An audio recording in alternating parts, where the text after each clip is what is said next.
তোর কি মাথা ঠিক আছে? আমার একদিনের খরচ ওর পুরো 1 মাসের খরচের চেয়ে বেশি। তুই কিভাবে পারলি কথা বলতে? আরে এখনই যদি এত রেগে যাস তাহলে পুরো কাহিনী শুনবি কি করে? পুরো কাহিনী বলতে? আগে সবটা শোন, তাহলে ভেবে বলিস তুই রাজি কিনা। ঠিক আছে, বলতে থাক। তোকে শুধু প্রেমের অ্যাক্টিং করে যেতে হবে, এর বেশি লাগবে না। রাতে স্বপ্ন দেখার পরে আকাশ ওর চোখ লাল হতে দেখতে পায়। এই স্বপ্নগুলো এক একবার এক এক রকমভাবে দেখতে থাকে, তাও কয়েকদিন পর পর। আর স্বপ্ন দেখার পরে ওর চোখে এভাবে লাল হতে দেখা যায়। সেজন্য প্রতিদিনের মতো সকালবেলায় ঘুম থেকে উঠে ফ্রেশ হয়ে ভার্সিটিতে যাওয়ার জন্য তৈরি হয়। একটা ডোলা শার্ট আর প্যান্ট, পকেটে হাত দিয়ে দেখে প্রতিদিনের মতো আজকেও কোনো ডলার নেই ওর কাছে।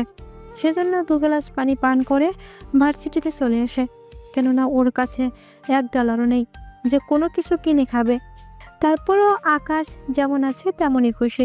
ভার্সিটিতে আসা মাত্রই আকাশ ওর কিছু বন্ধুদের দেখতে পায়। ওদের অবস্থা আকাশের তুলনায় অনেক ভালো, কেননা ওদের সবারই পরিবার আছে। চলুন গল্পের মূল কাহিনীতে ফেরা যাক। ভার্সিটিতে আসা মাত্রই। কিরে, এত লেট কেন করলি?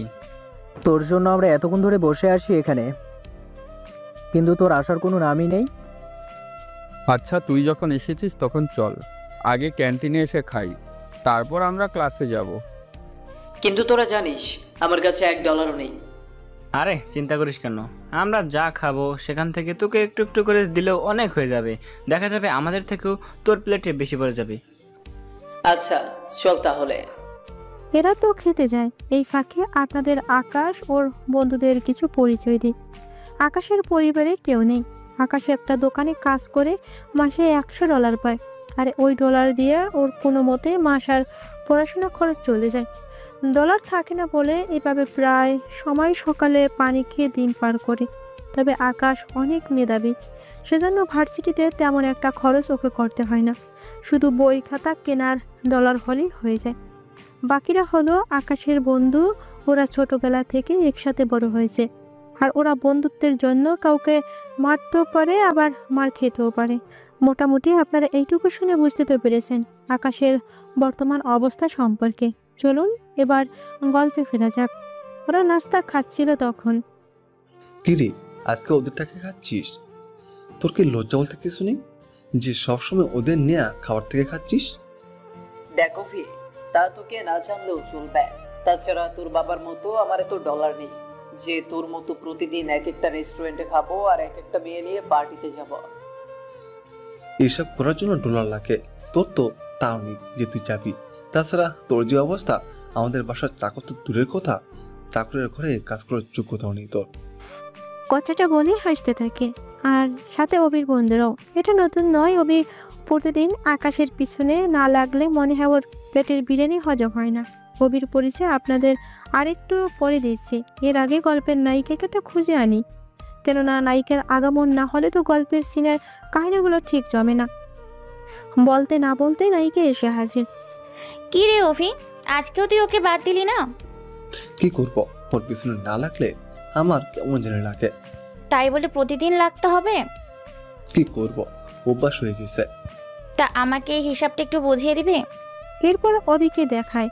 ও তো পড়াশোনা মোটামুটি ভালো, কিন্তু পুরো ভার্সিটিতে আকাশের চেয়ে বেশি মেধাবী ছাত্র আর নেই। একটা কাজ করলে কেমন হয়? কি কাজ? নতুন করে ওকে আবার বিপদে ফেলবি নাকি? আরে তোর হিসাবটা ওকে দিয়ে করে নে, তার বিনিময়ে ওকে $2-3 দিয়ে দিস, তাহলে বেচারা অন্তত দুপুরে খাবারটা অন্তত খেতে পারবে। হঠাৎ তো মন্দ বলিস নি। তাহলে আকাশ, এই নে, আমার হিসাবটা তুই মিলিয়ে দে। অভি যখন বলছে তখন তোকে না হয় আমি $5 দিব, কি বলিস? কথাটা বলে ওরা হেসে দেয়। এদিকে বাবু, শাকিল, অন্তর ওরা চুপ করে আছে, কেননা ইরা রবি অনেক বড় লোকের ঘরের ছেলে মেয়ে। বড় লোক বলতে ভুল হবে, তার চেয়ে বেশি কিছু হবে, তা আপনারা গল্পের সাথে থাকলে বুঝতে পারবেন কিছুটা। সেজন্য ওরা চুপ করে আছে, কেননা ওদের কিছু বললে ওদের বাবা এসে এই ভার্সিটিতে ঝামেলা শুরু করে দিবে। সেজন্য ওরা চুপ করে আছে। তখনই দেখো এরা, তোদের মতো একদিন আমারও দিন আসবে, সেদিন আমি এই সবের বদলা নিব, কথাটা মনে রাখিস। হলে বাবালে, ছেলেটা বলে কি? এটার অবস্থায় আসা তো দূরের কথা, এটা সম্পর্কে ভাবতে এলেও তোকে 1 কোটি বার ভাবতে হবে। আর আমার ব্যাপারটা কথা নাই বললাম, আমার যে সিকিউরিটিগুলো আছে ওদের যে বেতন দিই সেই বেতন তুই 3-4 মাসে কমাতে পারবি না। থাক সেসব কথা। ইরা, তুই তাহলে ওকে $3 হিসাবটা করিয়ে নে। অভি চলে যায় ওর বাকি বন্ধুদের নিয়ে। এইদিকে আকাশ ওখান থেকে উঠে চলে যায়। এরপরে ইরা ওর বান্ধবীদের নিয়ে হাসতে থাকে। তখন আচ্ছা, ওকে এভাবে অপমান করে তুই কি এমন মজা পাস? আমারও সেম প্রশ্ন। ও নিজেকে অনেক মেধাবী ভাবে, সেজন্য ওর সাথে এরকম করি। ওকে যদি একবার এখান থেকে বের করে দিতে পারি তাহলে সবই লাভ আমার। তা তো দেখতেছি। অনেক হয়েছে, চল এখন তাহলে। এরপরে ইরা ওর বান্ধবীদের নিয়ে হাসতে থাকে। তখন এইদিকে ওরা তো চলে যায়। ওরা যাওয়ার পরে আকাশ চলে আসে দোকানে। ওখানে এসে নিজের মতো করে দোকানদারি করতে থাকে কয়েকদিন পরে। আবারও ভার্সিটিতে আসে। তখন আবারও দেখা হয় অভির সাথে। ওই এদিকে আয়। আমাকে কেন ডাকছিস তুই? আমার জুতোটা একটু পরিষ্কার করে দে তো। দেখ অভি, তুই কিন্তু মার খাবি এখন। কে মারবে আমাকে? তুই মারবি? কথাটা বলে হাসতে থাকে আর অভির সাথে ওর বন্ধুরাও সেম ভাবে হাসতে থাকে। এইদিকে ওরা শোন, আমার জুতো পরিষ্কার করারও যোগ্যতা নেই তোর। একদিন আমারও দিন আসবে, সেই দিন আমি তোকে দিয়ে আমার জুতো পরিষ্কার করাবো। আকাশের কথায় অভি কিছুটা অপমান বোধ করে। আর অভির বন্ধুরা তো আগে আকাশকে আসে মারার জন্য, কিন্তু অভি ওদের আটকে দেয়। ওকে মেরে কোনো লাভ হবে না, পরে সবাই বলবে একটা নিরীহ ছেলেকে মেরেছি। ঠিক বলছিস তুই, কিন্তু এরপর থেকে ওকে এভাবে ছেড়ে দেওয়া ঠিক হবে না। তা পরে দেখে যাবে। এখন চল আমরা খেয়ে আসি। আজকে তোদের রেস্টুরেন্টে যাব খেতে। ঠিক আছে চল, যে খাবার বেঁচে থাকবে তা ওর জন্য নিয়ে আসবো, কি বলিস? বলে ও সব বন্ধুরা মিলে হাসতে থাকে। তাও ওদের কথার কোনো জবাব না দিয়ে চলে আসে ওর বাসায়। তাও ছোট একটা রুমের মধ্যে থাকে। পড়াশোনা করার জন্য একটা টেবিল ছাড়া রুমের মধ্যে তেমন আর কোনো কিছুই নেই বললে চলে। একটু পরে আকাশ ঘুমাতে যাবে, কিন্তু তখন অনেক জোরে ঝড় ওঠে। সেজন্য রুম থেকে বের হয়ে চলে আসে রাস্তার ধারে। তখন দেখতে পায় একটা গাড়ি অ্যাক্সিডেন্ট করেছে আর ওটার ভিতরে একটা লোক আছে। সেজন্য ভিতর থেকে লোকটাকে বের করে। কে তুমি আর কি করো? জি, আমার নাম পারভেজ হোসেন আকাশ। এরপর ভাগে পরিচয় বলতে বলতে চোখের পানি বের হতে থাকে। তুমি যে কতটা অসহায় তা আমি বুঝতে পেরেছি। তোমার চোখটা আমার দিকে এগিয়ে দাও। কেন কেন? দাও, তারপর বলতেছি। এরপর উনি আকাশের মাথাটা ধরে চোখের সামনে একটা মেশিন রেখে আর কি যেন লিখতে থাকে। লেখা শেষ হলে ওই মেশিন থেকে একটা আলোর রোশনি চোখে এসে লাগে। এতে চোখ লাল হয়ে যাওয়াতে আকাশ চিৎকার করে ওঠে। আর তখনই আকাশের ঘুম ভেঙে যায়। এখন অনেকেই বলবেন এটা কিভাবে সম্ভব। আসলে এটা গল্প, সেজন্য সব কিছুই সম্ভব হয় এখানে, কিন্তু তাও বাস্তবতার সাথে মিল রেখে করা হয়। কেননা স্বপ্ন যে কখন বাস্তবের সাথে মিলে যায় তা কোনোভাবেই বলা যায় না। সেজন্য এই স্বপ্নের মাধ্যমে কি আকাশের জীবনটা নতুন করে চলতে শুরু করবে, নাকি আগের মতোই থাকবে, তা আপনারা গল্পের সাথে থাকলে অবশ্যই জানতে পারবেন। পরের দিন সকালে যখন ভার্সিটিতে আসে ঠিক তখনই। ইরা, তোকে কিছু কথা বলার ছিল। কি কথা অভি? তুই কি কাউকে ভালোবাসিস? তুই হঠাৎ আমাকে এরকম প্রশ্ন করছিস, ব্যাপারটা কি বলতো? কারণ আছে, সেজন্য বললাম। আমার কোনো বয়ফ্রেন্ড নেই। এবার বল কি হয়েছে। প্রেম করবি কি? দেখ অভি, মজা করবি না আমার সাথে। তুই ভালো করে জানিস আমি তোকে কখনোই বয়ফ্রেন্ড হিসেবে মেনে নিব না। আমি জানি তোর বাবা এদেশের সবচেয়ে ধনী লোক, কিন্তু তার মানে এই নয় যে আমি তোর সাথে প্রেম করব। তাছাড়া আমি তোর ব্যাপারে সবটাই জানি, সেজন্য প্রেম করার তো প্রশ্নই ওঠে না। আমি কি তোকে বলেছি আমার সাথে প্রেম করতে? তোর সাথে না হলে অন্য কারোর সাথে আর হবে? কার সাথে আবার? আকাশের সাথে? তোর কি মাথা ঠিক আছে? আমার একদিনের খরচ ওর পুরো 1 মাসের খরচের চেয়ে বেশি। তুই কিভাবে পারলি কথা বলতে? আরে এখনই যদি এত রেগে যাস তাহলে পুরো কাহিনী শুনবি কি করে? পুরো কাহিনী বলতে? আগে সবটা শোন, তাহলে ভেবে বলিস তুই রাজি কিনা। ঠিক আছে, বলতে থাক। তোকে শুধু প্রেমের অ্যাক্টিং করে যেতে হবে, এর বেশি লাগবে না। তোর প্ল্যানটা কি বলতো? তাহলে তো দেখছি লাভটা আমারই হচ্ছে। তার বলতে? কিন্তু এতে করে ওকে অপমান করব কি করে? তুই কেন অপমান করতে যাবি? তার জন্য তো আমরা আছি, আমার বন্ধুরা তো আছি। ঠিক আছে, আমি তাহলে কাজে লেগে পড়ি। কিন্তু ও কি রাজি হবে? রাজি হবে মানে? অবশ্যই হবে। তুই শুধু ওকে প্রেমের জালে একবার জড়িয়ে নে, তাহলেই হবে। এরপর ইরা ওর কাজে লেগে পড়ে। আস্তে আস্তে আকাশের সাথে কথা বলতে শুরু করে। ইরা ভার্সিটির সবারই ক্রাশ, সেজন্য যে কোনো ছেলেই ওর সাথে কথা বলতে চায়। যদিও আকাশ প্রথমে রাজি হয়নি, কিন্তু ইরার কথা চাপে রাজি হতে হয়েছে। 2 দিন পরে ইরা আকাশকে ওর বাসায় পৌঁছে দিয়ে চলে যায়। এরপর আকাশ আবারও রাতে স্বপ্ন দেখতে থাকে। স্বপ্ন দেখা শেষ হলে মোবাইল চেক করে অবাক হয়ে যায়। এটা কিভাবে সম্ভব? কেউ আমার সাথে মজা করছে না তো? কিন্তু এই মেসেজ আর এই স্বপ্নগুলো যা আমি এতদিন ধরে দেখে আসতেছি তা সত্যি হয়, তাহলে তো এই মেসেজগুলো সত্যি হবে। আচ্ছা, আমি কি একবার ওই ব্যাংকে যাব? একবার এসে দেখি কি হয়। যে বাবা সে কাজ। সকালবেলা মোবাইলে আর নিজের শার্ট প্যান্ট পরে বেরিয়ে পড়ে ব্যাংকের উদ্দেশ্যে। কিন্তু ব্যাংকে যাওয়ার জন্য ওর কাছে ডলার পর্যন্ত নেই। সেজন্য পায়ে হেঁটে হেঁটে চলে আসে ব্যাংকে। ততক্ষণে আকাশের শরীর ঘামে অনেকটা ভিজে গেছে। এইদিকে দরজা দিয়ে ভিতরে চলে আসে। তখন ওখানে একটা ছেলে দেখতে পায়। সেজন্য ছেলেটার কাছে যায়। ছেলেটা আকাশের অবস্থা দেখেই বুঝতে পারছে না এখানে আসার কারণ কি থাকতে পারে। সেজন্য জিজ্ঞেস করে বসে। এই ছেলে, তোমার এখানে কি কাজ থাকতে পারে? টয়লেট পরিষ্কার করার লোক হলে তাড়াতাড়ি পরিষ্কার করো আর এখান থেকে বের হও। জি, আমি তো এখানে আমার ডলার তুলতে এসেছি। কথাটা বলার পরে ছেলেটা আকাশের দিকে দেখতে থাকে, তারপর নিজের অজান্তেই হাসতে থাকে। ওই ছেলেটার হাসি দেখে আকাশ তো বুঝতে পারছে না কি হচ্ছে এখানে। তোর কি মাথা খারাপ হয়ে গেছে? তুই কি জানিস এই ব্যাংকের নাম কি? আর এই ব্যাংকে অ্যাকাউন্ট খুলতে হলে প্রথমে কত ডলার জমা দিতে হয় আর কত ডলার সর্বনিম্ন অ্যাকাউন্টে থাকতে হয়? তা জেনে আমি কি করব? আমি তো আমার ডলার নিতে এসেছি। তুই কি বের হবি এখান থেকে নাকি আমি পুলিশ ডেকে আনবো?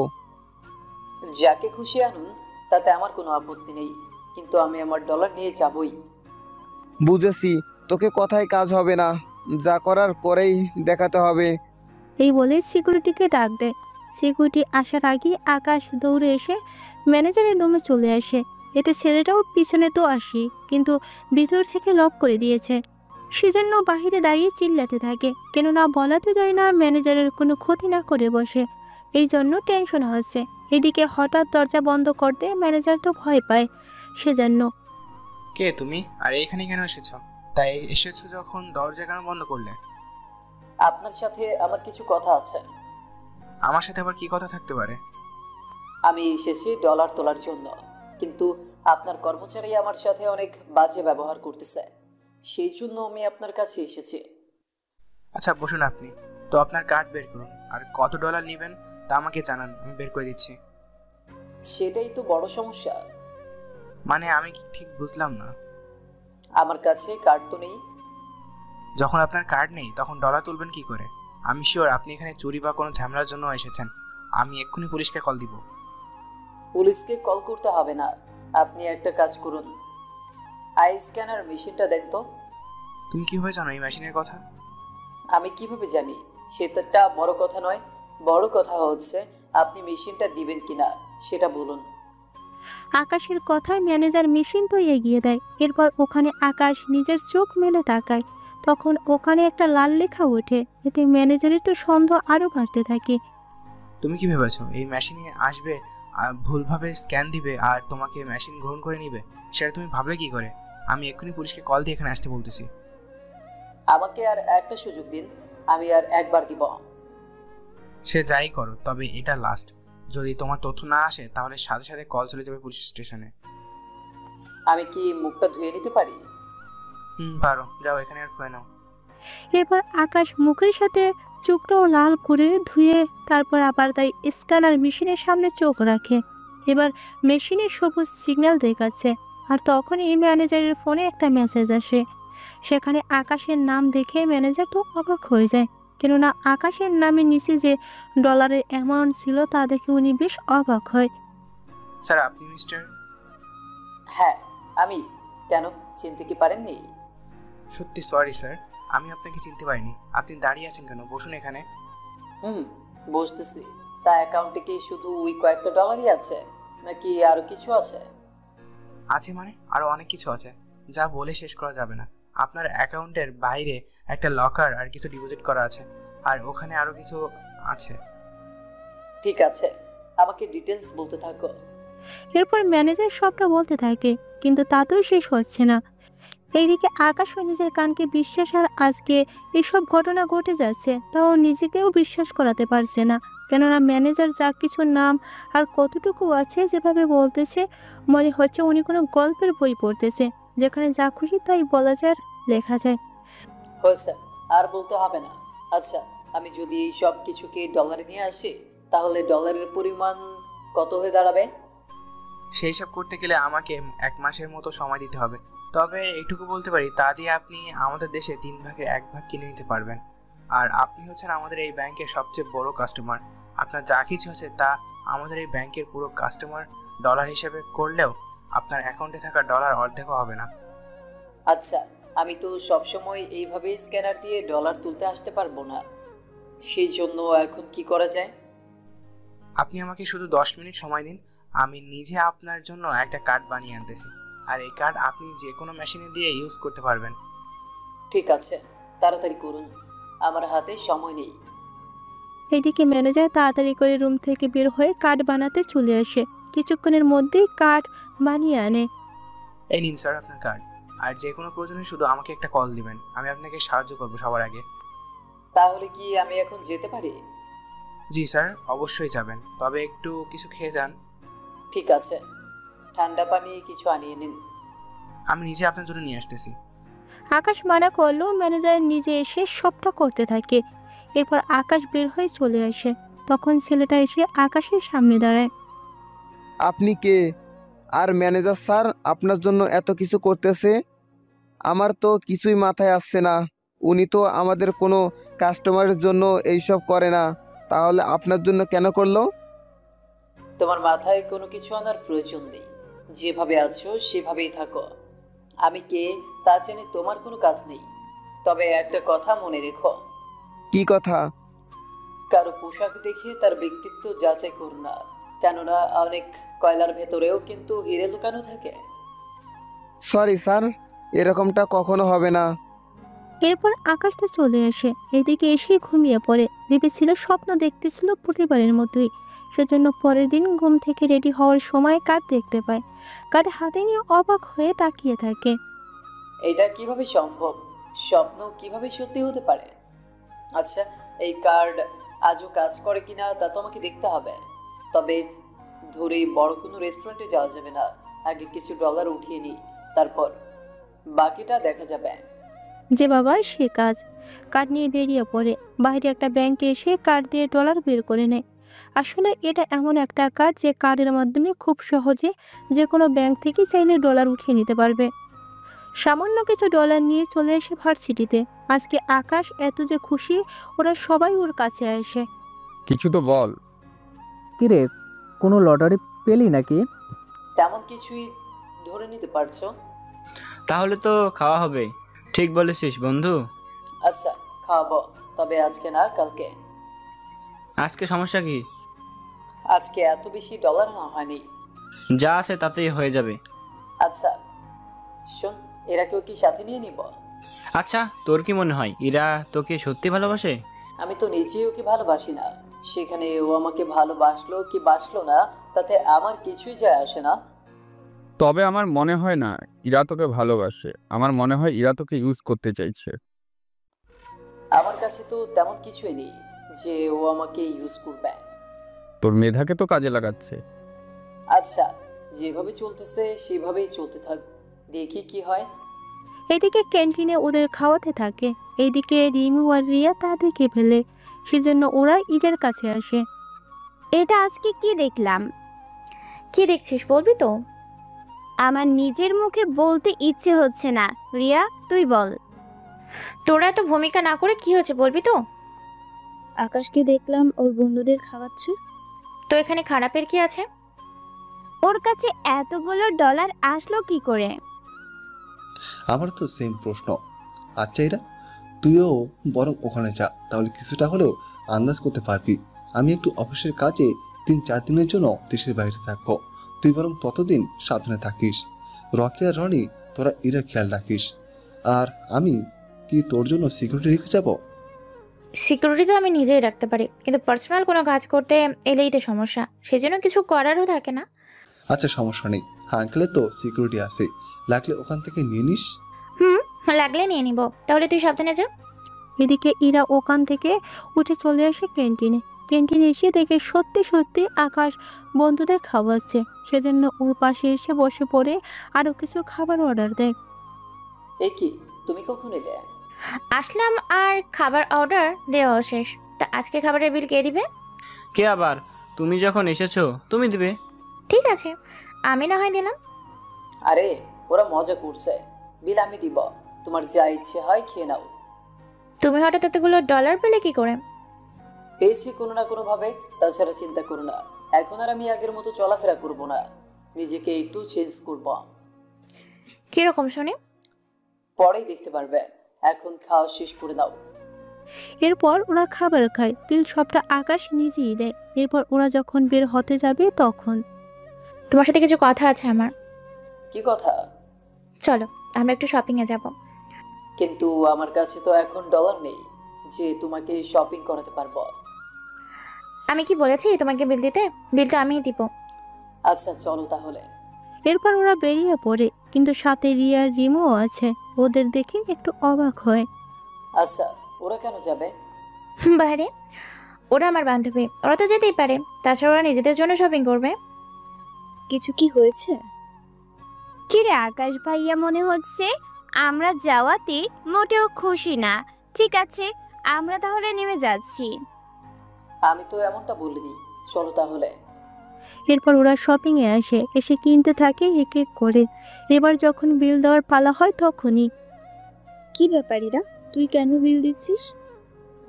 আমি না দিলে আর কে দিবে? তোর বয়ফ্রেন্ড থাকতে তুই বলে দিবি, এটা তো মানা যায় না।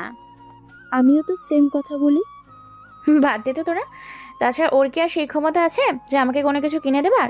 ও তো নিজের খরচটাই ঠিক মতো চালাতে পারে না, আমার খরচ সেখানে কিভাবে চালাবে? তাহলে এইরকম ছেলের সাথে কেন তুই রিলেশন করতে এলি? আচ্ছা আপনারা কি সত্যি শপিং করতে এসেছেন, নাকি আমাকে অপমান করার জন্য এসেছেন? তোমার মান থাকলে তো তোমাকে অপমান করব। তোরা কি শুরু করলি বলতো? চল তো এখান থেকে। আকাশ তুমিও চলো। এরপর ওরা বের হয়ে গাড়িতে এসে বসে। তখন রিমো বলে, আচ্ছা শোন, একটা রেস্টুরেন্ট দেখে গাড়িটা রাখ, আমরা দুপুরের খাবার এখান থেকে খেয়ে যাই একসাথে। কি দরকার, একটু পরে তো বাসায় এসে পড়বো, তখন তো এমনিতেই খেয়ে নিতে পারবি। তাছাড়া আমরা তো এখন তেমন ডলার নেই যে আমি বিল দেবো। আচ্ছা বিল আমি দেবো, আমরা তো ফাও খেতে চলে আসিনি। কি ওর করার, চল তাহলে আমরা খেয়ে আসি। আমাকে এখানে নামিয়ে দাও, আমি আর ভেতরে যাব না। কিন্তু কেন? তোমার কি মনে হয় এত কিছু হওয়ার পরেও আমার ভেতরে যাওয়াটা কি ভালো দেখাবে? আরে ওরা তোমার বান্ধবী, ওরা তো একটু ফাজলামি করবে। তাই বলে এইরকম ভাবে ফাইজলামো করে কেউ? আচ্ছা এখন এই নিয়ে মন খারাপ করতে হবে না, এখন চলো আমরা ভেতরে এসে খেয়ে নিই। এরপর ওরা ভিতরে আসে, কিন্তু ওখানে ভালো কোনো রুম খালি ছিল না, সেজন্য ম্যানেজারকে ডাকতে যাবে তখনই ম্যানেজারকে ডাকার কি দরকার? আমরা এরকম টেবিলে বসে খাবো কি করে? এর চেয়ে দামি রুমে খেতে হলে তো বিল আসবে অনেক বেশি। ও কিন্তু ঠিক বলেছে, তাছাড়া শপিং করে কিন্তু আমাদের ডলার প্রায় শেষ, সেজন্য বুঝতেই তো পাচ্ছিস কি হতে পারে। আমি তো সেটাই বলতেছি, আপাতত আমরা এইখানে বসি। এরপর ওরা এখানে বসে পড়ে। এদিকে আকাশ উঠে ওয়াশরুমে যাওয়ার জন্য কেবিন থেকে বের হয়ে যায়। ও বের হওয়ার পরেই, কি রে বান্ধবী, কেমন দিলাম? তোরা কি পাঠিয়ে দিয়েছিস? দেখতে হবে না আমরা কারা। এইভাবে চলতে থাকলে তো আকাশ প্রতিদিন পদে পদে অপমানিত হবে। তবে এর চেয়ে বড়ভাবে অপমান করার মতো একটা উপায় আমি পেয়েছি। এখানে থাকা পুতুলগুলো দেখেছিস? তো তুই কি এগুলো কিনবি নাকি? আরে কোনোভাবে যদি আকাশকে দিয়ে এখান থেকে একটা পুতুল আমরা ভেঙে ফেলতে পারি, তাহলে পুরো পুতুলের খরচ না দেওয়া পর্যন্ত ওরা আকাশকে এখানে রেখে দিয়ে কাজ করাতে থাকবে। তাহলে মোটামুটি 2-3 মাস আকাশকে তো এখানে কাজ করতে ওদের এই বিল পরিশোধ করতে হবে। আইডিয়াটা তো মন্দ না, কিন্তু ওকে ফেলবি কি করে? আচ্ছা, ও যদি আমাদের কাছে সাহায্য চায় তখন কি করব? আমরা খাওয়ার পর এমন অভিনয় করব যেন দেখে মনে হয় আমাদের কাছে আর কোনো ডলার নেই অবশিষ্ট। তখন আমাদের কাছে আর কোনো উপায়ও থাকবে না। ওকে, তাহলে এই আইডিয়াটা কাজে লাগাতে হবে। এইদিকে কিছুক্ষণ পর খাবার আসে। এরপর ওরা খাওয়া শেষ করে কোনো মতেই টেনে টুনে বিল তো দেয়। এইদিকে ওরা যখন বের হবে তখন প্ল্যান অনুযায়ী রিমু এসে আকাশের উপর পড়ে। ঠিক তখনই আকাশের পরিবর্তে রিমু নিজেই ওর পুতুলের উপর এসে পড়ে আর পুতুলটা ভেঙে যায়। তা দেখে রিয়া আর ইরা তো অবাক হয়ে যায়। রিমু তো এতে করে অনেক ভয় পায়, কেননা এই পুতুলের দাম অনেক বেশি। সেজন্য রিমু কিছুটা ভয় আছে। ওর পরিবার ওকে এতগুলো ডলার দেবে না, যদিও ওর পরিবারের কোটি ডলার আছে, তাও দেবে না। এটা তুই কি করলি? রিমু, এখন কি হবে? বিশ্বাস কর, আমি ইচ্ছে করে করিনি। তোর দ্বারা একটা কাজও ঠিক মতো হয় না। আমি কি করব? সবই হলো। চুপ কর তুই। এখন এতগুলো ডলার তুই দিবি কি করে? বাবা তো কখনো আমাকে এতগুলো ডলার দিবে না। তোরা আমাকে সাহায্য কর। আমাদের কাছে তো এই মুহূর্তে এতগুলো ডলার নেই, সেটা তো জানিসই। কিন্তু এটার জরিমানা না দিলেও তো ওনারা যেতেই দিবে না। আচ্ছা, দেখি কি করা যায়। এদিকে আকাশ দাঁড়িয়ে আছে আর ওদের কথা শুনতে থাকে। ওরা যেভাবে ঝগড়া শুরু করলো তার কি বলবো। এইদিকে ম্যানেজার এসে হাজির। কি ব্যাপার, আপনারা এত জোরে শব্দ করছেন কেন? আর এই পুতুলটা আপনাদের তিনজনের মধ্যে কে ভেঙেছে? আসলে আমার বান্ধবী ইচ্ছে করে ভাঙেনি, ও একটু হোঁচট খেয়ে এটার উপর পড়ে এতে করে ভেঙে যায়। দেখুন ম্যাম, আপনারা যখন এটা ভেঙেছেন তখন এটা ক্ষতিপূরণ দিয়ে তারপর যেতে পারবেন। যদি না দিতে পারি? আপনাদের আমি 2 মাসের জন্য এই রেস্টুরেন্টে কাজ করাবো, কিন্তু তাও এর বিল শোধ হবে না। কি রে, এখন কি করবি? আমি তো তাই ভাবছি, 2 মাস এখানে থাকতে হবে। বাবা জানলে তো আমাকে বাসা থেকে বেরই হতে দেবে না। এখন তাহলে উপায় কি? আমি তো তোদের কথা মতো কাজ করতে এসে আজকে এরকম অবস্থা। তাই বলে তোকে নিজে তো পড়তে বলিনি। কোনোভাবে ম্যানেজ কর প্লিজ। কি ফুসুফুসু করছেন দুজনে? ডলার কিভাবে দিব সেটা ভাবছি। একটা কাজ করলে হয় না? এখন তো আমাদের সঙ্গে এতগুলো ডলার নেই। আপনি এক কাজ করুন, এটাই হচ্ছে আমার বাবার ঠিকানা, কালকে এই ঠিকানায় কাউকে পাঠিয়ে দিবেন, তাহলে ডলার দিয়ে দিব। দরকার পড়লে আপনি নিজে কাউকে কল দিয়ে এখানে আসতে বলুন, এখান থেকে কাউকে পাঠানো সম্ভব না। এরপর কি করবে ওরা ভাবছে। এদিকে তখন ওদের অভির কথা মনে পড়ে। অভিকে একটা কল দিয়ে এনার সাথে কথা বলিয়ে দিই, তাহলেই হয়ে যাবে। তাড়াতাড়ি করে ওকে কল দে। এরপর কল দেয় অভিকে আর সবটা বলতে থাকে। সবটা শোনার পরে তোমরা শুধু 10 মিনিট অপেক্ষা করো, আমি কাউকে দিয়ে ডলার পাঠিয়ে দিচ্ছি। ঠিক আছে, তাড়াতাড়ি কর। এইদিকে 10 মিনিট অপেক্ষা করার পর অভির সিকিউরিটি এসে ডলার দিয়ে যায় আর ওই ডলার ম্যানেজারকে দিয়ে চলে আসে রেস্টুরেন্ট থেকে। এরপর গাড়িতে বসে আকাশ আরো কথা শোনাতে থাকে। দেখলি তো বিপদের সময়ে আজকে অভি আমাদের সাহায্য করলো, কিন্তু তুই কি দেখে ওকে যে পছন্দ করতে গেলি না, তোকে কোনো কিছু দিতে পারবে আর না তোকে কোনো কাজে কখনো সাহায্য করতে পারবে। তাও ওকেই আমার চাই। আমি হলে তো এরকম বয়ফ্রেন্ডকে আগেই চড়ে দিতাম, যার সামান্য কিছু ডলার দেওয়ার ক্ষমতা নেই। তার সাথে আর যাই হোক আমি কখনো রিলেশন করতাম না। আচ্ছা থাক সেসব কথা, এখন তোরা বাসায় যা।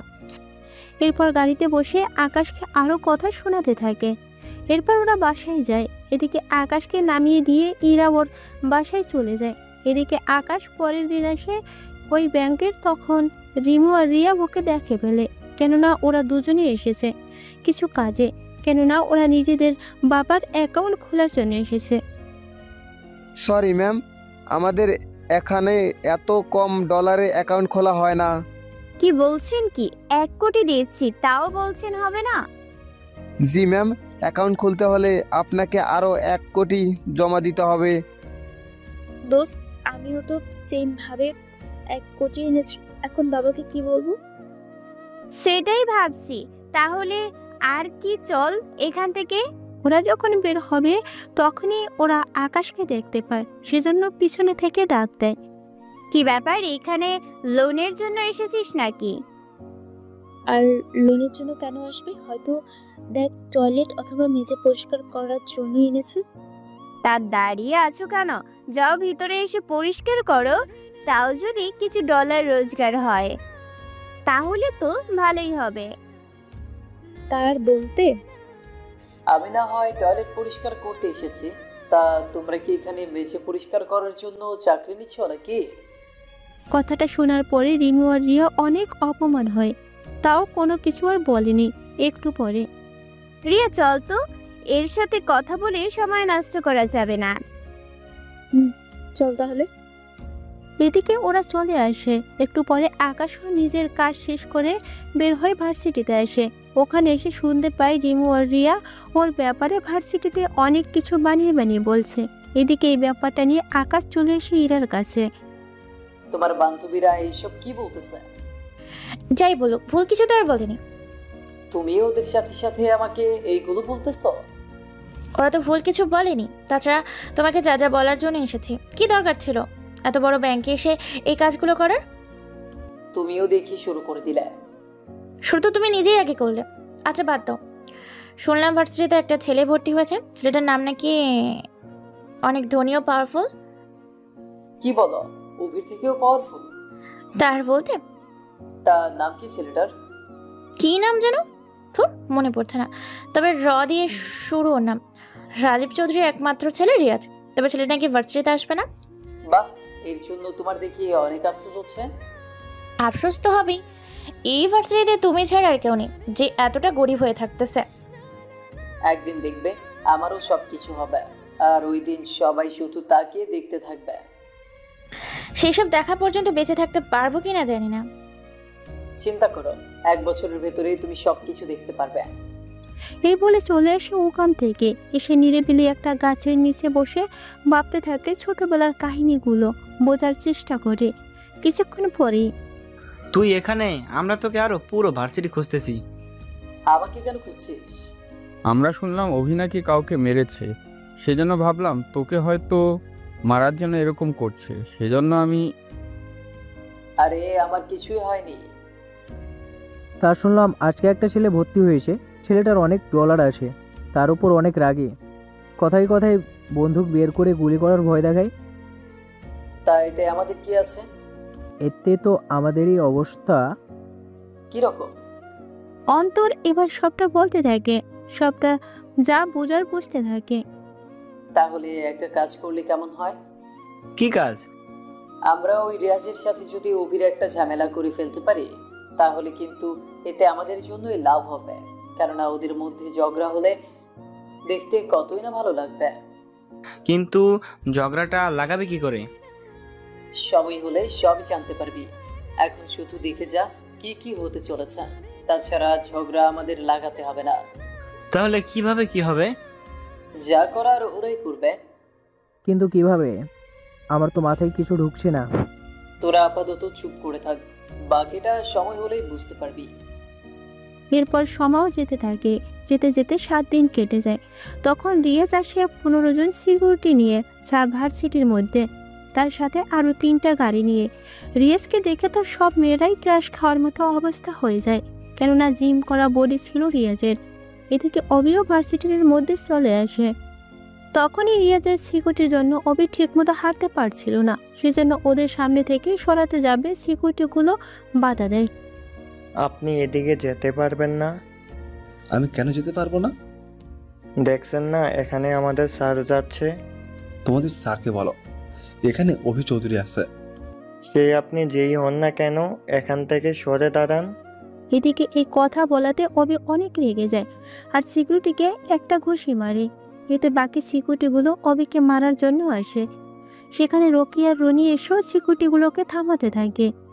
এইদিকে কি ব্যাপার, এখানে কি হয়েছে? স্যার ওখানে একটু সমস্যা হয়েছে, কিন্তু চিন্তা করবেন না, আপনি ক্লাসে যান, আমি ব্যাপারটা দেখতেছি। ঠিক আছে, দেখো মিসকে নিয়ে ভয় নেই, আমি সামলে নেব। সে আর বলতে। এদিকে রিয়াজ রুমে চলে আসে। অন্যদিকে অবি কিছুটা মার খায়, কেননা ওরা অনেকজন ছিল আর ওরা ছিল 3 জনের মতো, যার কারণে ওরা ঠিক পেরে ওঠেনি। এইদিকে ইরা এইসব দেখে অবির কাছে আসে। অভি, এসব কি করে হলো? পরে বলছি, আগে ক্যান্টিনের দিকে চলো, তারপর বলতেছি বাকিটা। ঠিক আছে, চল। আকাশ, তুমি দাঁড়িয়ে আছো কেন? ওকে যে মারলে তুমি কিছু বলতে পারোনি? আশ্চর্য, আমি কি করব? তাছাড়া তোমাদের যে ক্ষমতা তা দিয়ে তোমরা পেরে উঠতে পারোনি, সেখানে আমি কি এমন করব? ক্ষমতা, তাই না? আমিও দেখিয়ে দিব ক্ষমতা কাকে বলে। কালকে থেকে ক্ষমতা আমিও দেখাবো। তোরা যদি এরকম ক্ষমতা দেখাতে থাকিস তাহলে তো বাকিরা অনেক ভয় পাবে। তা দেখার সময় নেই।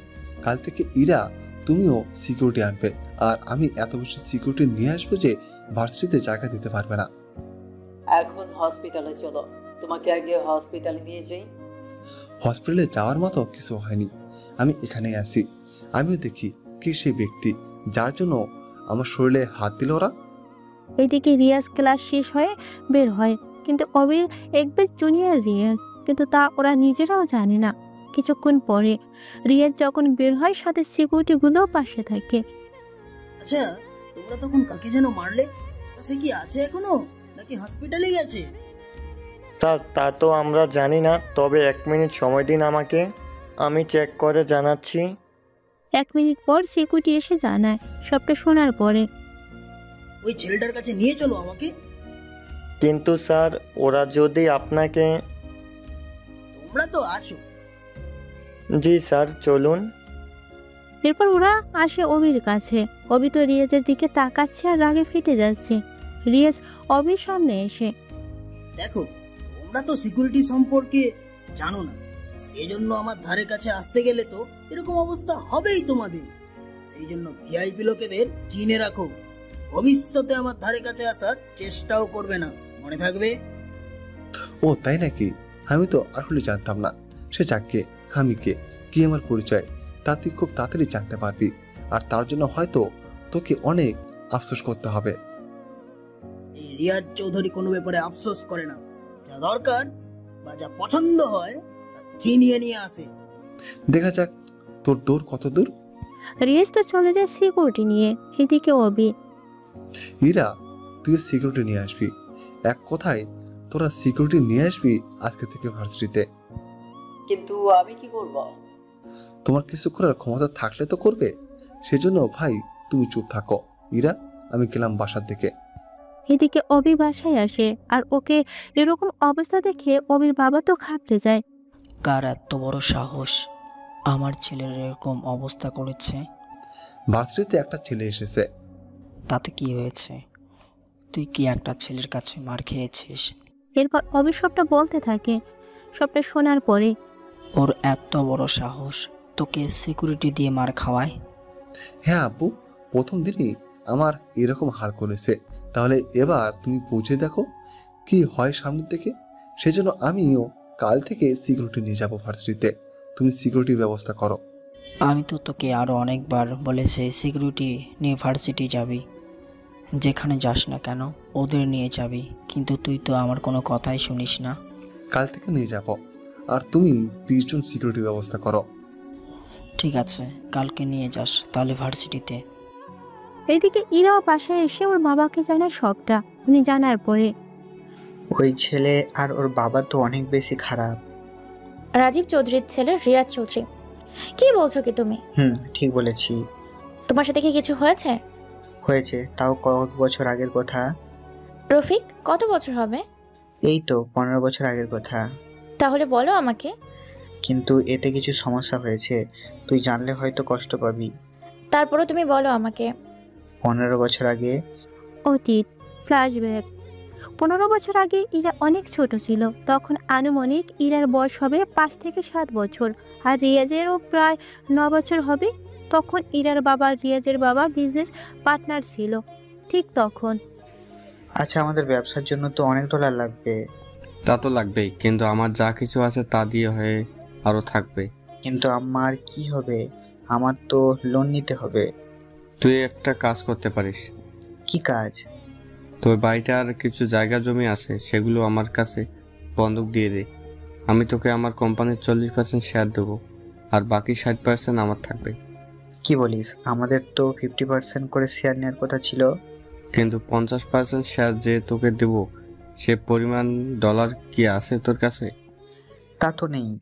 দেখ, বন্ধুত্ব বন্ধুর কাছে, কিন্তু বিজনেস এর মধ্যে বন্ধুত্ব মানায় না। তুই যদি রাজি থাকিস তাহলে বল আমাকে। আচ্ছা, তুই কাল আমার বাসায় আসিস, তাহলে আমি তোকে জানাবো। আমি তাহলে সব পেপার নিয়ে আসবো, তুইও কাগজপত্র সব রেডি রাখিস।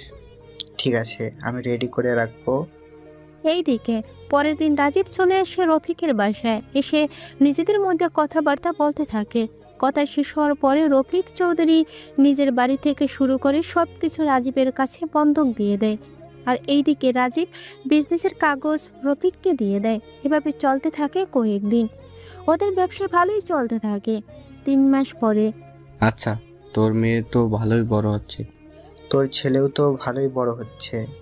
একটা কাজ করলে হয় না? কি কাজ? তুই যদি চাস আমরা ওদের বিয়ে দিয়ে আমাদের বন্ধুত্ব আরো মজবুত করতে চাই। আমি এই ব্যাপারে এখন কোনো ডিসিশন দিতে পারবো না। আমার মেয়ে যদি তোর ছেলেকে পছন্দ করে তখন একটা কথা, আমি নিজের মেয়ের অপছন্দে ওকে বিয়ে দিয়ে ওর জীবন নষ্ট করতে পারবো না। ঠিক আছে, তাই হবে। ওরা আগে বড় হোক, যদি ওরা একজন আরেকজনকে পছন্দ করে তাহলে আমার কোনো আপত্তি নেই। আচ্ছা, তাহলে এখন বিজনেস কিভাবে আগে বাড়ানো যায় তা দেখতে থাকি। দেখতে দেখতে 6 মাস কেটে যায়।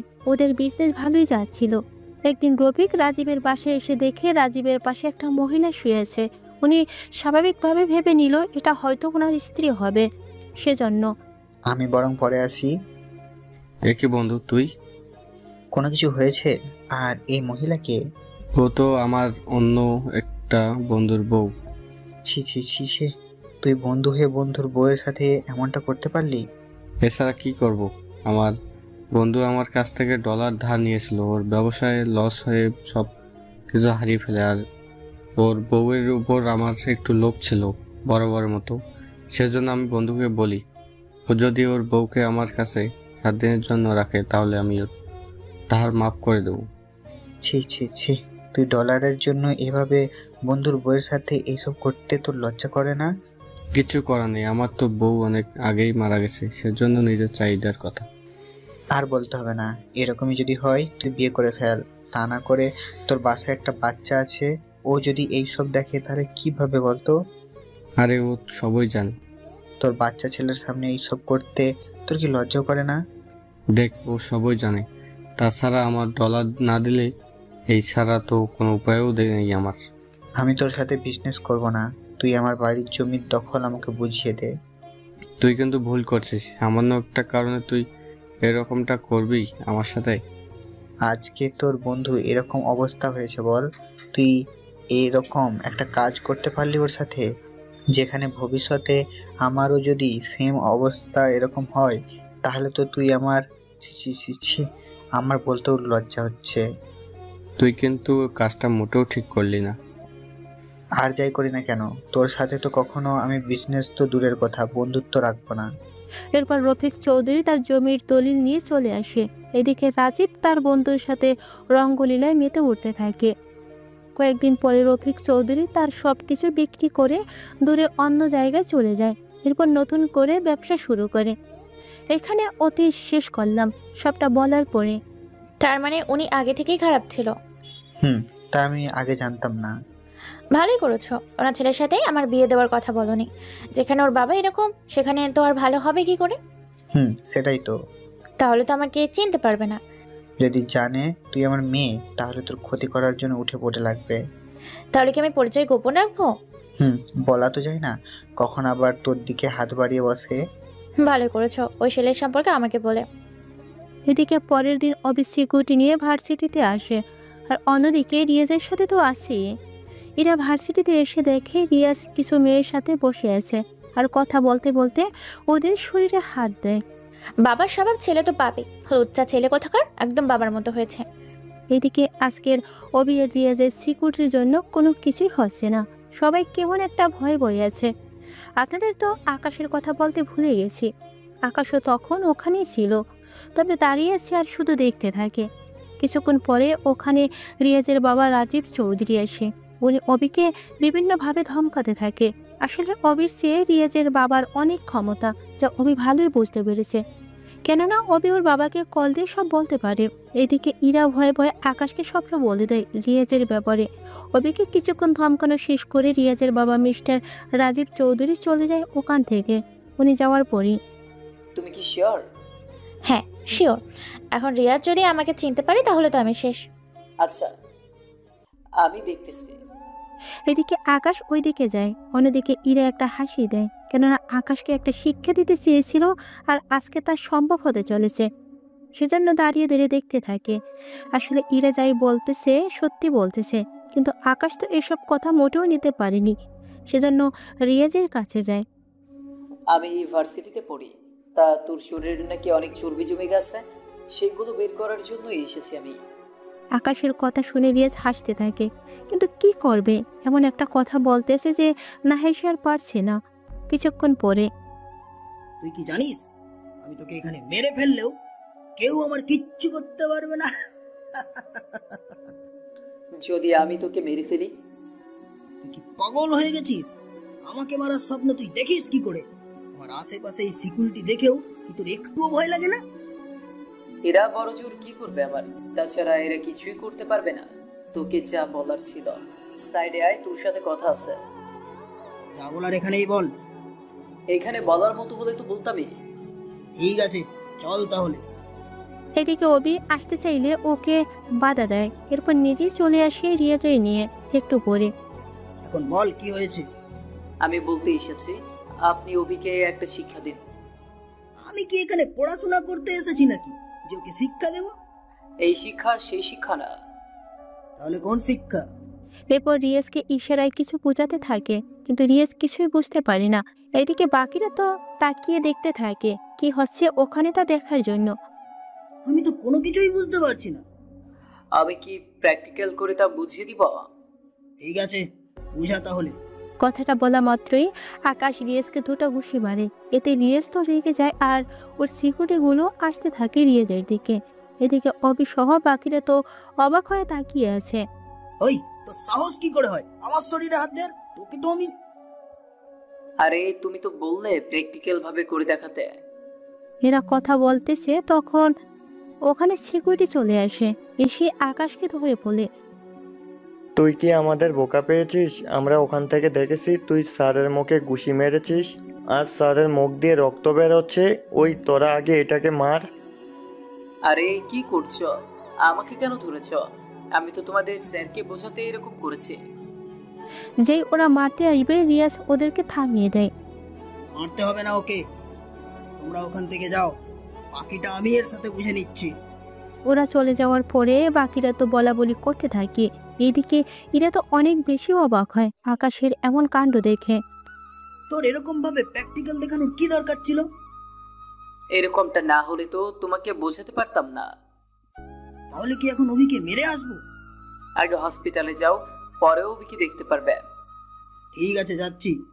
এদিকে রিয়াজ আকাশকে কোনো কিছু না বলে সিকিউরিটি নিয়ে বেরিয়ে পড়ে। এদিকে বাকি সবাই তো অবাক হয়ে তাকিয়ে আছে একটু আগে কি হয়েছে তা বোঝার জন্য। যখনই আকাশ ওদের সামনে আসে তখনই সবাই আকাশের সাথে কথা বলার জন্য আসে।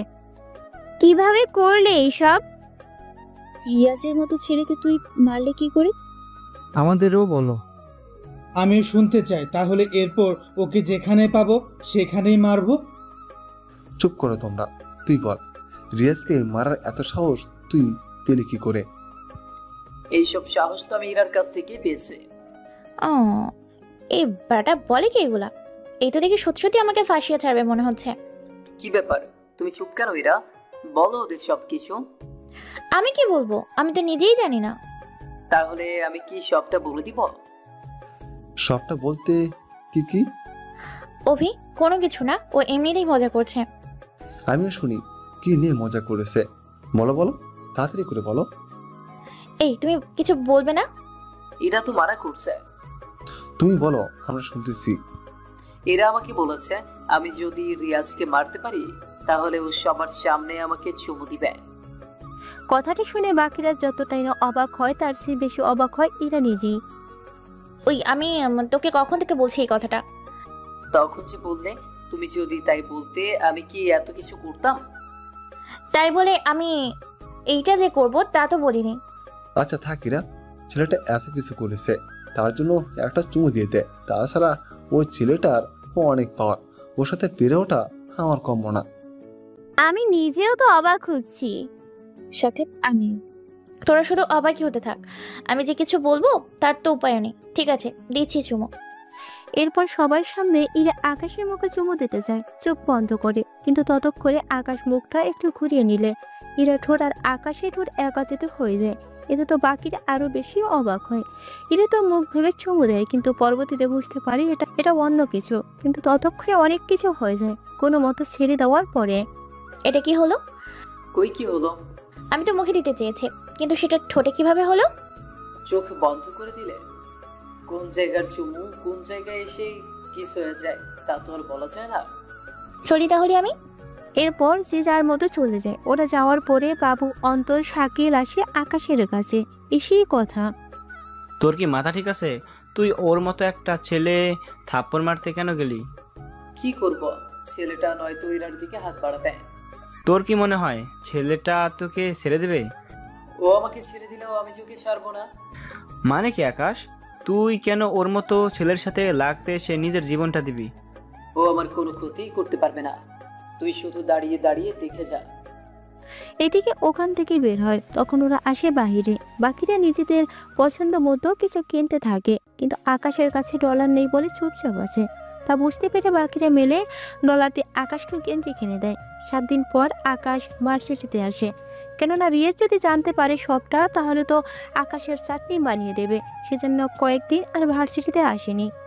ভার্সিটিতে এসে ওদের সাথে আড্ডা দিচ্ছে, তখন জানতে পারে। কি বলছো? কাল তোমার জন্মদিন? হ্যাঁ, সেজন্য আমি তোমাদের দাওয়াত দিতে এসেছি। তোমরা সবাই চলে আসো। হ্যাঁ, আমি আজকের মতো গেলাম, আমার তো অনেক কাজ আছে। ইরা, আমি আসবো কি? আমি একটু শপিংয়ে যাব। তাতে কি, আমিও আসি তোমার সাথে। ঠিক আছে, চলো। ওরা দুজনে শপিংয়ে যায়। এরপর ইরা জন্মদিনের পরার জন্য ড্রেস কিনে, আর ওই ড্রেস যখন টয়লেট রুমে যায় পরার জন্য, তখন কিছু একটাতে বেঁধে আটকে যায়। না পারছে ঠিক মতো খুলতে আর না পারছে ঠিক মতো পড়তে। এরকম অবস্থায় ইরা আকাশকে ডাক দেয়। আকাশের ভিতরে ঢুকে অবাক হয়ে যায়, সাথে চোখ বন্ধ করে রাখে। তুমি কেন চোখ বন্ধ করতে গেলে? তুমি নিচের দিকে তাকাও, এরকম অবস্থায় দেখলে নিজেকে কন্ট্রোল কি করতে পারবো? আমি আছি এক জায়গায়, তুমি আছো এগুলো নিয়ে। দেখো, পরবর্তীতে কিছু হলে আমি কিন্তু দায় না।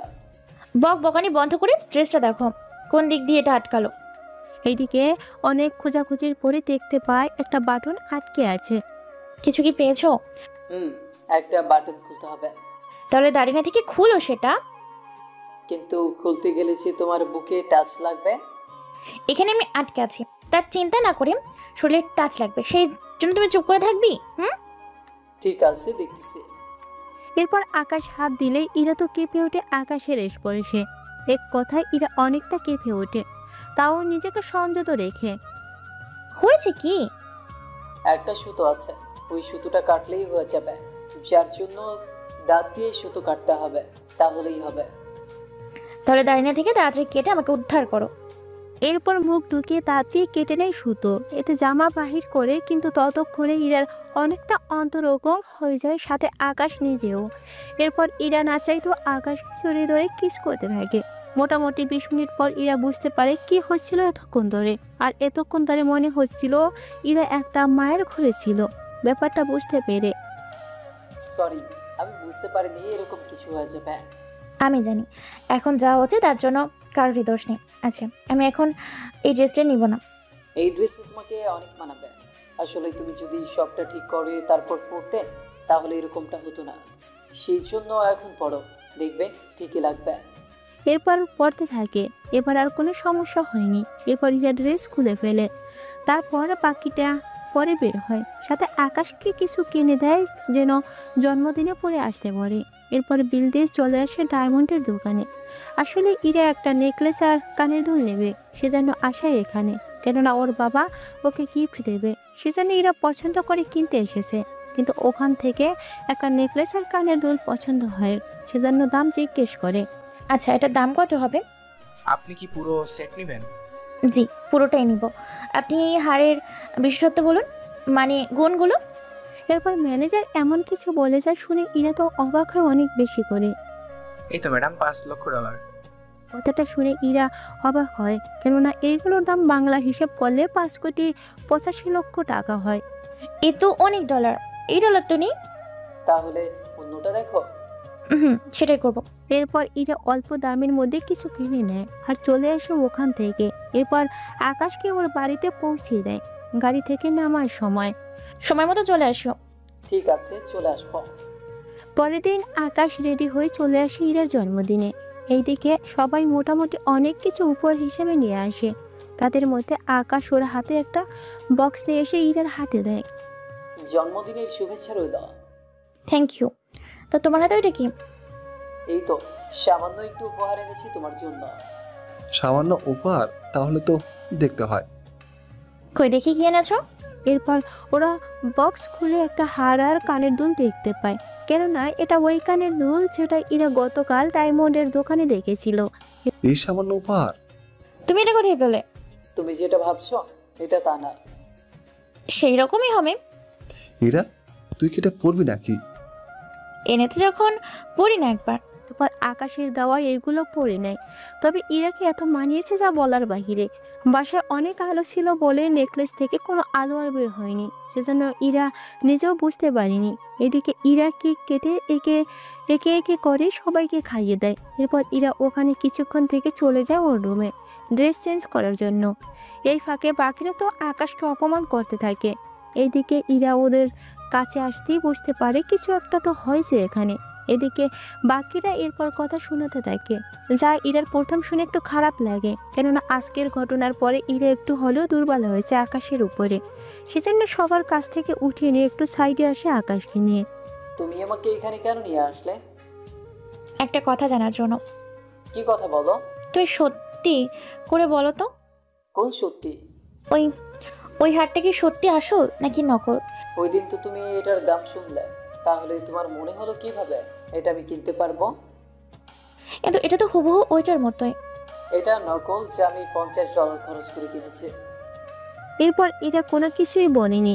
এদিকে পার্টি শেষ, সেজন্য সবাই যে যার মতো করে বাসায় চলে যায়। পরের দিন সকালে ইরা সে বক্স নিয়ে চলে আসে ডায়মন্ডের দোকানে। দোকান থেকেই ইরা এই নেকলেস দেখছিল, কিন্তু বেশি থাকার জন্য কিনতে পারিনি। ভিতরে এসে আমাদের ম্যানেজারকে একটু দেখে দিবেন, ওনাকে এই বক্সটা দেখানোর ছিল। জি ম্যাম, আপনি 1 মিনিট অপেক্ষা করুন। আর আপনার হাতে এটা কি? এটাই তো ওনাকে দেখানোর ছিল। স্যার তো একটু বাইরে গেছে, আসলে 10-15 মিনিট লাগবে। ততক্ষণে আপনি এটা বের করেন, দেখি এটার মধ্যে কি আছে। এরপর এরা বক্স খুলে ওনাদের নেকলেস আর কানের দুলটা দেখে। ছেলেটি এইগুলো দেখে অবাক হয়। ম্যাম, এটা আপনার কাছে কি করে এলো? যেভাবেই হোক এসেছে। আপনি এটা চেক করে বলতে পারবেন এটা আসল নাকি নকল? সরি ম্যাম, এটা তো আমি বলতে পারবো না। এটা তো স্যারই একমাত্র বলতে পারবে। কেন, এটা খুবই গুরুত্বপূর্ণ একটা নেকলেস। এটা আসল নাকি নকল তা একমাত্র উনি বলতে পারবেন। এভাবে কথা বলতে বলতে ম্যানেজার চলে আসে। ম্যানেজার এসে জিজ্ঞেস করে, কি হয়েছে, আমাকে এভাবে আসতে বলছো কেন? স্যার, উনি একটা নেকলেস নিয়ে এসেছে, এটা আসল নাকি নকল তা জানার জন্য। কই দেখি তো হারটা। এরপর ম্যানেজার হারটা দেখে চিনতে পারে আর ওটা টেস্ট করতে থাকে। টেস্ট করা শেষ হলে, এটা আপনি কোথায় পেলেন? আপনি আগে এটা বলুন, এটা আসল নাকি নকল? আমি বাকিটা পরে বলতেছি, আপনি আগে এটা বলুন, এই হার চুরি করেছেন নাকি কেউ দিল? এটা কি ধরনের কথা বলছেন? গতকালই আমি আপনাদের এখানে এসেই হারটা দেখলাম। দাম অনেক বেশি থাকার কারণে আমি আর কেনা হয়নি। আমার সবই মনে আছে। আর এই হারটা আজকে আমাদের বড় কাস্টমার কিনে নিয়েছে, কিন্তু এই হার আপনাকে কে দিল? তার মানে আপনি বলতে চাইছেন এটা আসল? এটা তো আমার বয়ফ্রেন্ড আমাকে দিয়েছে। গতকাল আমার সাথে যে এলো ওটাই তোমার বয়ফ্রেন্ড। জি ম্যাম, এই হারটা আসল। ছেলেরা তার স্ত্রীকে পর্যন্ত এত দামি হার দেয় না, সেখানে আপনার বয়ফ্রেন্ড আপনাকে দিয়েছে। এমনটাও তো হতে পারে উনি চুরি করেছে আমাদের গুরুত্বপূর্ণ কাস্টমার থেকে। আপনি একটা কাজ করুন, ওনাকে কল দিয়ে বলুন এখানে আসার জন্য। ওর জন্য আমাকে এখানে অপমানিত হতে হচ্ছে, ওকে তো আমি একটা শিক্ষা দিতেই হবে। এই বলে আকাশকে কল দিয়ে ওখানে আসার জন্য বলে। 30 মিনিটের মধ্যে চলে আসে ওখানে। কিছু কি হয়েছে? তুমি এই হার কোথা থেকে কিনলে? কোথা থেকে আবার? এইখান থেকে। কিন্তু তুমি এই হার এখানে কেন আনতে গেলে? তার আগে এটা বলো, তুমি এত ডলার ফেলে কি করে? যেখান থেকেই পাই। তাছাড়া তোমার এটা পছন্দ হয়েছে, সেই জন্য আমি কিনে দিলাম। এটা আপনি কিভাবে কিনলেন? এটা তো আমার গুরুত্বপূর্ণ কাস্টমার কল দিয়ে কাউকে পাঠায়, আর আমি ওনার হাতে এটা দিই। আমার যতদূর মনে পড়ে এটা আপনি ছিলেন না। তা কি করে সম্ভব? এদিকে আকাশকে জোর করে নিয়ে গাড়িতে বসে, তারপর ওরা একটা রেস্টুরেন্টে এসে বসে। এদিকে ওইটার এসে খাবার দিয়ে যায়, ওরা খেতে থাকে। তখন তুমি খাও, আমি একটু ওয়াশরুম থেকে আসছি। আবার পালিয়ে যাবে না তো? তোমার কি মনে হয়? আমি এমনিতেই বললাম, কারণ পকেট পুরো খালি তো। পরে দেখা যাবে এরা হয়তো পুলিশে দিবে, নয়তো এখানে কাজ করাবে। এতটাও খারাপ না আমি। 5 মিনিট লাগবে, ততক্ষণ তুমি খেতে থাকো। এদিকে আকাশ খেতে থাকে, অন্যদিকে ইরা ওয়াশরুমে এসে ভাবতে থাকে, এটা কি হলো? আমি তো আকাশের সাথে প্রেমের অভিনয় করার কথা ছিল, ওকে পদে পদে অপমান করার কথা ছিল, কিন্তু আমি ওকে উল্টো ভালোবেসে ফেলছি। একটা ছেলে আমাকে কতটা ভালোবাসতে পারলে আমার পছন্দের জিনিস এইভাবে আমাকে উপহার দিতে পারে, তো কোটি টাকার ডলার খরচ করে? অথচ ওর কাছে সামান্য নাস্তা খাওয়ার জন্য ডলার থাকে না, সেখানে কিনা উফ, বুঝতে পারছি না কি করব আমি। ওকে কি কষ্ট দেওয়াটা ঠিক হবে? একে ওকে ভালোবেসে আমি আপন করে নিব, কি করব আমি কিছুই বুঝে উঠতে পারছি না। আচ্ছা, যেভাবে চলতে থাকছে চলুক, বাকিটা পরে দেখা যাবে। ইরা কাজ শেষ করে বের হয়। এদিকে আকাশের সামনে এসে চমকে ওঠে, কেননা রিমু আর রিয়া এখানে কি করে এসেছে তাই ভাবতে থাকে। এইদিকে ওরা আকাশকে উল্টাপাল্টা কিছু বলে কিনা তা জানার জন্য চলে আসে ওদের কাছে। কি ব্যাপার, তোরা এখানে কি করে? আমরা তো এসেছি খেতে, কিন্তু তুই এখানে কেন, তাও ওর সাথে? আমরা তো এসেছি খেতে। তাহলে আমরা সবাই মিলে একসাথে খেতে বসি, কি বলিস রিমু তুই? কথাটা কিন্তু মন্দ না। তাহলে বসে পড়। এরপর ওরা নতুন করে খাবার অর্ডার করতে থাকে, এরপর খাওয়া শুরু করে দেয়। এদিকে রিমু একটা ড্রিঙ্কস অর্ডার করে, যার দাম $200। দেখ, এত দামি ড্রিঙ্কস, তোদের কি মাথা খারাপ হয়েছে? তাছাড়া আমি এত ডলার সাথে করে আনিনি। তুই কেন দিলি? তাহলে কি তোরা বিল দিবে? বিল আমরা কেন দিব? তাহলে কে শুনি? তোরা যা কিছু অর্ডার করছিস এতে তো মোটামুটি আজকের তোরা 300 থেকে 400 ডলার খরচ করে ফেলেছিস। তাহলে এতগুলো ডলার দেবে কি করে? আমরা কি জানি? মানে কি, তোরা খেতে এসেছিস, তোরা আলাদাভাবে খেলেই তো পারিস। তা না করে ওর উপর এত ডলার চাপিয়ে কেন দিবি? তো কি করব? থাক, আমি বিল দিব, তাও তোমরা ঝগড়া থামাও। কি? আমি ঝগড়া করি? আমি তোমার কথা বলিনি। আচ্ছা, ওয়েটারকে বলো বিল রেডি করতে। তুমি এতগুলো বিল কি করে দিবে? এত কিছু যখন পেরেছে তখন এটা তো সামান্য মাত্র। এদিকে ওইটার তো বিল নিয়ে আসে। আকাশ কার্ড বের করে যে বিল দিতে যাবে তখনই ওখানে ম্যানেজার চলে আসে। স্যার, আপনি কেন বিল দিবেন? আপনাকে কোনো বিল দিতে হবে না। বিল কেন দেবে না? উনি বিল দিবেন নাকি দিবেন না সেটা আমি ঠিক করব, তা নিয়ে আপনাদের ভাবতে হবে না। তাই বলে এতগুলো বিল আপনি নেবেন না? আপনার কাছে অনেক হতে পারে, কিন্তু উনি এই ডলার 1 মিনিটে কামাতে পারে। তাছাড়া স্যার, আপনার যদি আর কিছু লাগে আমাকে বলেন, আমি এনে দিচ্ছি। আমার কোনো কিছুই লাগবে না, তোমরা তাহলে আসো, আমরা গেলাম। এদিকে ওদের কারো মাথায় কিছু ঢুকছে না, কেননা রিমু আর রিয়া যা ভেবেছিল তার কোনো কিছুই হলো না বলে ওরা একটু বেশি অবাক হয়। এদিকে ওরা বের হতে যাবে তখনই ইরা কারোর সাথে ধাক্কা খেতে যাবে, সাথে সাথে আকাশ ইরাকে সাইডে সরিয়ে দেয়, আর আকাশ নিজেই ওই লোকটার সাথে ধাক্কা খায়। লোকটাকে যদিও আকাশ চিনতে পারেনি, কিন্তু ইরা ঠিকই চিনতে পেরেছে, কেননা লোকটা আর ইরার বাবা একই সাথে বিজনেস করে। তবে লোকটা ইরার বাবার কাছ থেকে প্রোডাক্ট কেনে, সেগুলো বাজারজাত করে। তুমি রফিক চৌধুরীর মেয়ে ইরা? জি আঙ্কেল, কিন্তু আপনি এখানে কেন? আর সবসময় সিকিউরিটি নিয়ে ঘুরতে হয় নাকি? কি করব, বলা তো যায় না কখন কি হয়ে যায়। তা এই ছেলেটা কে? আমার সাথে এতগুলো সিকিউরিটি থাকার সত্ত্বেও তোমাকে যেভাবে বাঁচালো, সত্যি ছেলেটা সাহস আছে বলতে হবে। আঙ্কেল, ও আমার বয়ফ্রেন্ড, ওর সাহস একটু বরাবরই বেশি, সেটা আমি জানি। এদিকে রিমু আর রিয়া তো অবাক হয়, কেননা ইরা এইভাবে ওকে বয়ফ্রেন্ড বলে পরিচয় করে দেবে ওরা এটা ভাবতেও পারেনি। কি বলছিস এইগুলো? আমি কি করলাম? তুই ওকে তোর বয়ফ্রেন্ড বলে পরিচয় করিয়ে যে দিলি, এখন উনি যদি তোর বাবাকে বলে দেয় আর তোর বাবা যদি কোনো ঝামেলা করে বসে, তারপরে দেখা যাবে। তোমরা নিজেদের মধ্যে কি কথা বলছো? না মানে আঙ্কেল, ওরা আমাদের সম্পর্কে কি জিজ্ঞেস করতেছিল। তা তোমাদের খাওয়া কি শেষ হয়েছে নাকি মাত্র খেতে এলে? আমাদের খাওয়া শেষ, এখন বের হবো। তাহলে আঙ্কেল চলি আমরা। ওরা চলে আসে ওখান থেকে। এভাবে কয়েকদিন কেটে যায়। এদিকে ইরা এখন নিজ থেকে আকাশের খেয়াল রাখতে শুরু করে। কিছুদিন পরে হীরা, হীরা কোথায় গেলি? কি হয়েছে আব্বু, তুমি এভাবে ডাকছো কেন আমাকে? তোর সাথে আমার কিছু কথা আছে। কি কথা বলো? আমি তোর জন্য ছেলে দেখতেছি। বুঝলাম না, আমার এত পড়াশোনা শেষ হতে আরো 8-9 মাস বাকি, আর তুমি এখন থেকে ছেলে দেখতেছো মানে? তাতে কি, এখন ছেলে দেখে রাখি, পরে যখন তোর পরীক্ষা শেষ হবে তখন দিয়ে দিব। আমার তো মনে হচ্ছে তুমি ছেলে পছন্দ করে রেখেছো। ধরে নে তেমনই। আব্বু, রিয়া কল করেছে, আমি ওর সাথে একটু কথা বলে আসি। রফিক ইরাকে নাম বলতে যাবে, তখনই রিয়া কল দেয়। এরপর রিয়ার সাথে কথা বলে বেরিয়ে পড়ে ভার্সিটির দিকে। কেননা অবি আর রিয়াজ আজকে নিজেদের মধ্যে মারামারি করতে থাকে। কেননা মারামারি লেগেছে ইরার কারণে, আর সেটা কিভাবে তা আমি আপনাদের পরেই জানাচ্ছি। একটু পরে ইরা ভার্সিটিতে আসে। এসে দেখে কিছু সিকিউরিটি গার্ড আঘাত পেয়েছে, আর অবি আর রিয়াজের নিজেদের মধ্যে মারামারি করার জন্য একটু দুজনের রক্ত বের হয়েছে। এদিকে পুলিশ এসে পরিস্থিতি সামাল দিল। আপনারা যদি নিজেদের মধ্যে এভাবে মারামারি করেন তাহলে আপনাদের দেখে বাকিরা কি শিখবে? ওই রিয়াজ ছেলেটার সাহস কি করে হয় আমার বন্ধুদের নিয়ে নোংরা কথা বলার? কাকে নিয়ে কি বলছেন? সেটা আমি আপনাকে পরে বলবো, আপনি এখন আসতে পারেন। আপনাদের এরকম অবস্থা রেখে গেলে আপনারা আবারও মারামারি শুরু করে দিবেন, সেজন্য তো আমি হাত দিতে পারি না। এই যে মিস্টার পুলিশ অফিসার, আপনি ওখান থেকে আসতে পারেন।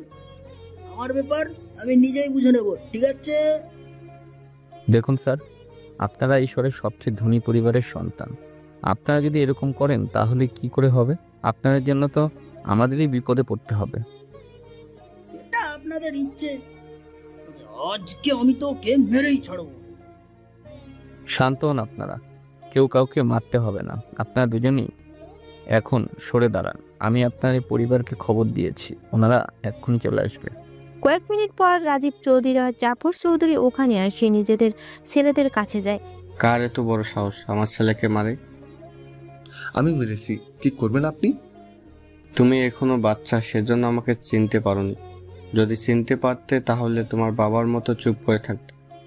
আমি জানি আপনার মতো এতটা ধনী আমি না, তবু এতটা গরিবও না আমি।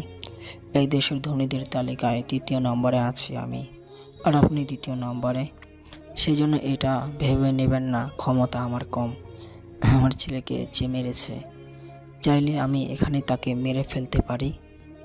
আব্বু, তুমি কি দেখেছো কিভাবে আমাকে কথা শোনাচ্ছে? তুই কোনো চিন্তা করিস না, আমি তো আছি তোর সাথে। আমিও তো দেখতে চাই কার এত বড় সাহস হবে যে আমার সামনে তোকে মারবে। অন্যদিকে খবর পেয়ে আকাশ ওখানে চলে এসে ইরার পাশে এসে দাঁড়ায়। কি হয়েছে এখানে? আমি তো নিজেই কোনো কিছু জানি না। তাহলে কে জানে? রিয়া আমাকে নিয়ে এসেছে, ও জানে সবকিছু। রিয়া, কি হয়েছে এখানে? আর অভি আর রিয়া যেভাবে মারামারি করলো কেন? সবই হয়েছে ইরার জন্য। আমার জন্য কিভাবে হবে? আমি তো এখানে এসেছি তোর কল পাওয়ার পর। কিন্তু কি? আমরা এখানে বসে আড্ডা দিচ্ছিলাম, তখন অভি আমাদের গ্রুপ ছবিগুলো দেখিয়েছিল, যে ছবিগুলো আমরা তোর জন্মদিনে তুলেছিলাম। তারপর কি হলো? কোথা থেকে রিয়াজ চলে আসে আর তোর ছবি দেখে ফেলে, তার সাথে তোকে ভালো লেগে যায়। তারপর কি হয়েছে? পরে অভি বলে অভি তোকে ভালোবাসি। কি? অভি কি মাথা খারাপ নাকি যে ও আমাকে ভালোবাসবে? সে আমি কি জানি। আচ্ছা, তোকে জানতে হবে না। এরপর কি হয়েছে সেগুলো বল। এরপর রিয়াজ তোকে নিয়ে অনেক আজে বাজে কথা বলতে থাকে, অনেক বিশ্রী বিশ্রী কথা বলে।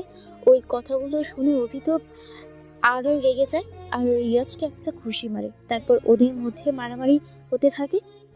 তার মানে রিয়াজ ইরাকে নিয়ে বাজেভাবে কথা বলছিল? হ্যাঁ, সাথে এটাও বলেছি ইরাকে ওনাকে বিয়ে করেই ছাড়বে। করাচ্ছি ওকে আমি বিয়ে। এই বলে আকাশ ওই দিকে যেতে থাকে, তখনই ইরা এসে হাত ধরে ফেলে। তোমার কি মাথা ঠিক আছে? দেখছো না এখানে কত সিকিউরিটি আছে? এই সবের ভিতর তুমি কি করে পারবে এদের সাথে? তার সাথে পুলিশও আছে এখানে।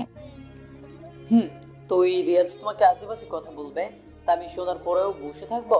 তা কি করে হয়? তুমি কি ওদের সাথে পারবে? তাছাড়া অভির বাবা ক্ষমতার জোরে ওদের সাথে পেরে উঠবে না, সেখানে তুমি কি ভাবে কি আর কি? আমি এরকম অনেক কিছু করতে পারি যা তুমি জানো না। কি দরকার এদের সাথে ঝামেলা করার? যদি তোমার কিছু হয়ে যায় তখন কি হবে? কিছুই হবে না আমার। তবে যদি আমার কিছু হয় তাহলে তোমাকে আমার মোবাইল দিলাম, আর এই মোবাইলে একটা নাম্বার আছে, এই নাম্বারে কল দিয়ে বলবে আমার সাহায্য লাগবে, আর ঠিকানা বলে দিও। বাকিটা পরে তুমি নিজেই দেখতে পারবে। কিন্তু ততক্ষণে যদি লেট হয়ে যায়? কোনো কিছু হবে না, ভরসা রাখো আমার উপরে। এই বলে আকাশ ওদের দিকে যেতে থাকে। এদিকে অভির বাবা আর রিয়াজের বাবা তো ঝগড়া চলতেই থাকে। এক একজন এক এক রকম ভাবে ধমক দিতেই থাকে। অন্যদিকে পরিস্থিতি আগে খারাপ হবে বুঝতে পেরে পুলিশ অফিসার আরো কিছু পুলিশ অফিসার আনিয়ে নেয়। একটু পরে আমার ছেলের গায়ে হাত তোলার জন্য আমি তোর ছেলের জীবন কেড়ে নেব, সে যেভাবেই হোক না কেন। এই কথা শুনে জাফর চৌধুরী তো আরো বেশি রেগে যায়। তুই কি ভেবেছিস আমার ছেলের কিছু হয়ে গেলে তুই আর তোর ছেলেকে জীবিত রাখবো? তুই সেটা ভাবলি কি করে? বাবা তুমি চুপ করে দাঁড়িয়ে আছো কেন? তুমি এখনোই আমাদের সিকিউরিটি গুলোকে বলো ওদেরকে গুলি করে এখানেই মেরে ফেলার জন্য।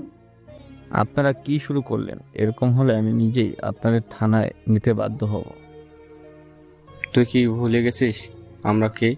আমাদের থানায় নেওয়ার সাহস তুই কোথায় পেলি? আজকে এখানে আমি লাশের বন্যা বসিয়ে দেব। এদের এভাবে রেগে যাওয়া দেখে পুলিশ অফিসার বন্দুক বের করে দুই দিকে দুইটা ধরে, আর আকাশ তখনই একটা গুলি চালিয়ে দেয়। এতে ওখানে থাকা সবাই অবাক হয়, আর আপনারাও একটু অবাক হয়েছেন। সে যেন গল্পের পরের কাহিনী জানতে পারবেন সিজন 2।